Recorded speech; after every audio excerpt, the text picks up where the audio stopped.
ఇక్కడే పట్టుకో, అంచులు పట్టుకో. చేంజింగ్ పెట్టుకోకండి, directly go for big one.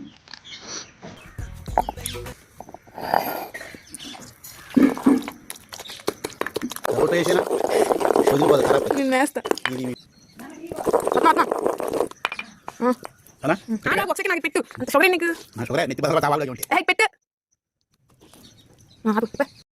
ఆయిల్లో ఫ్రై చేయకుండా అయితే 2 days ఉంటుంది. If you want it for 1 week, just కొంచెం ఆయిల్ వేసి అట్లా కాసేపు ఫ్రై